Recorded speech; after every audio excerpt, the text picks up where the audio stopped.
¿Qué tal? Bienvenidos a Abraham y la Historia. Seguiremos adelante con nuestro relato basado en Bernal Díaz del Castillo. Cortés se dirige a México,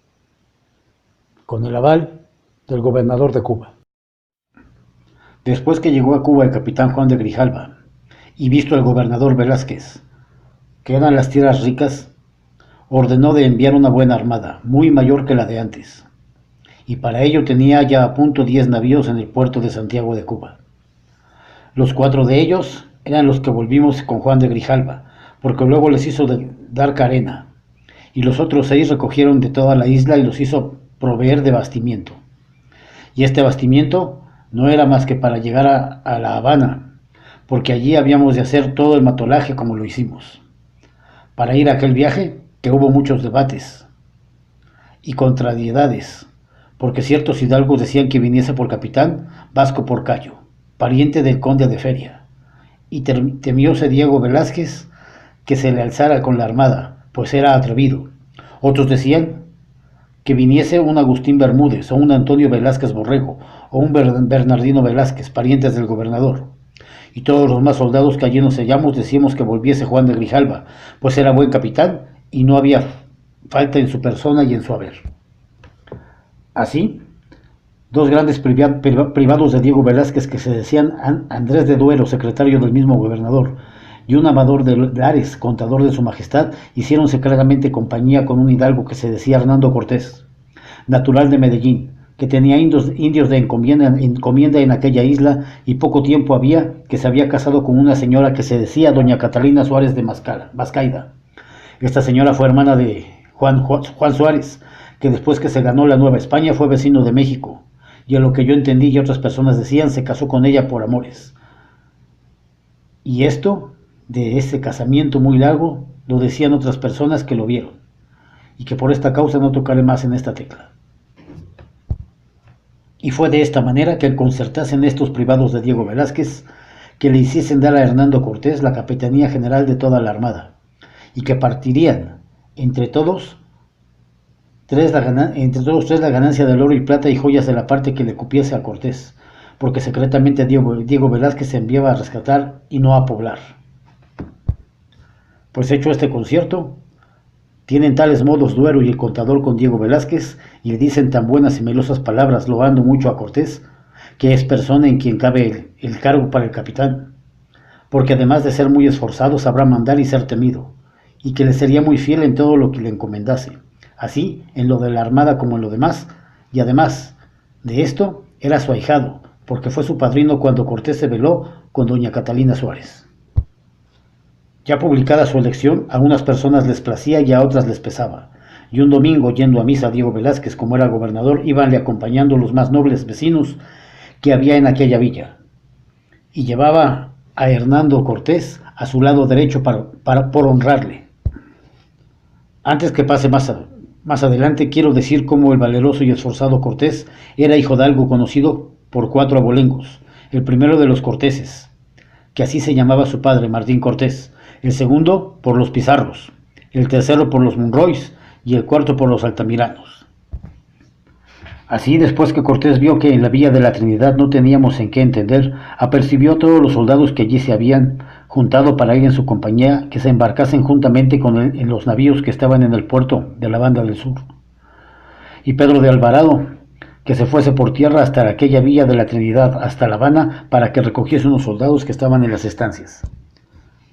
También mandó Cortés a un hidalgo que se decía Juan de Escalante, muy su amigo, que fuese en un navío por la Banda del Norte, y mandó a todos los caballos fuesen por tierra. Cortés embarcó en la nao capitana, con todos los navíos para ir de rota de La Habana. Parece ser que las naos que llevaba en conserva no vieron a la capitana donde iba Cortés, porque era de noche y fueron al puerto.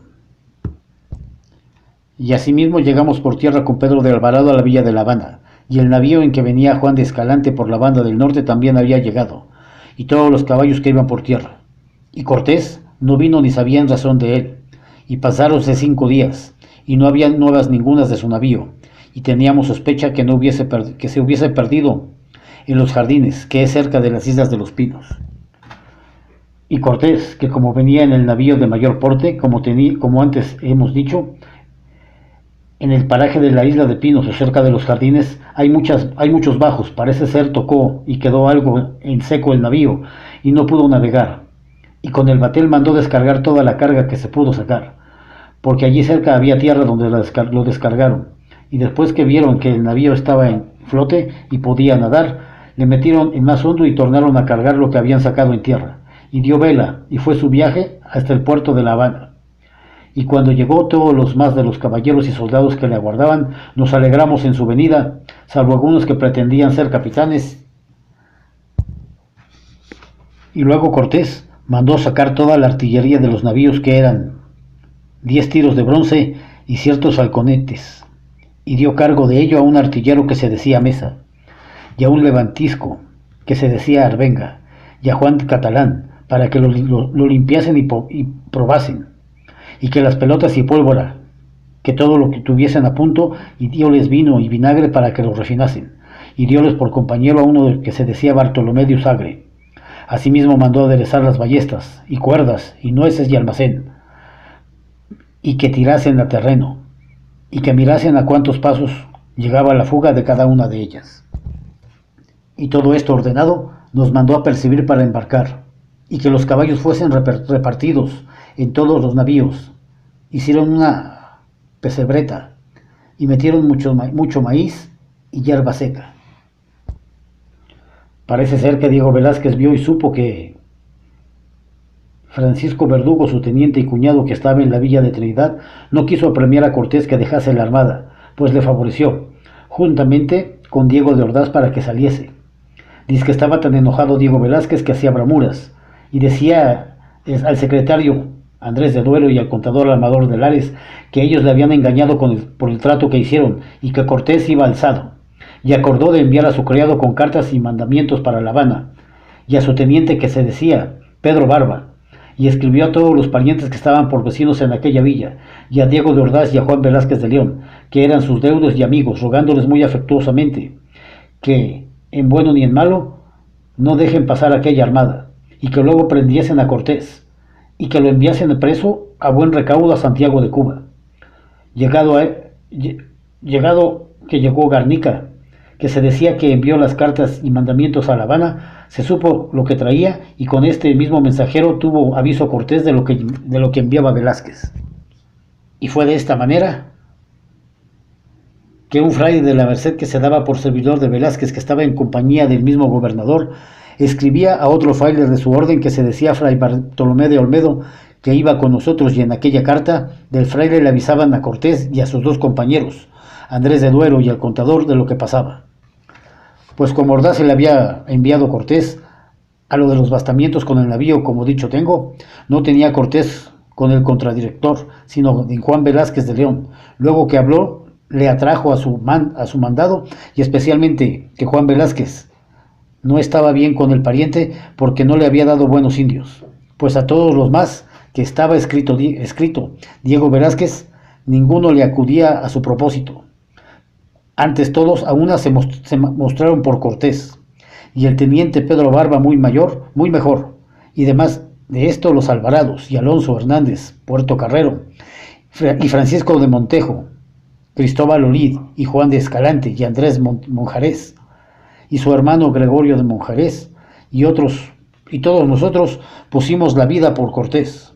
por manera que si en la villa de Trinidad se disimularon los mandamientos, muy mejor se callaron entonces. Y con el mismo Garnica escribió el teniente Pedro Barba a Diego Velázquez, que no osó prender a Cortés porque estaba muy pujante de soldados, y que hubo temor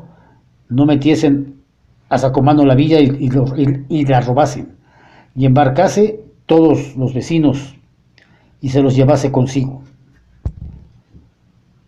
Y que a lo que ha entendido que Cortés era su servidor, y que no se atrevió a hacer otra cosa, y Cortés le escribió a Velázquez con palabras tan buenas y de ofrecimientos que lo sabía muy bien decir,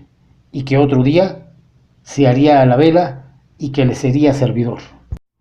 Y hasta aquí nuestro relato. Nos vemos en un próximo video. Muchas gracias.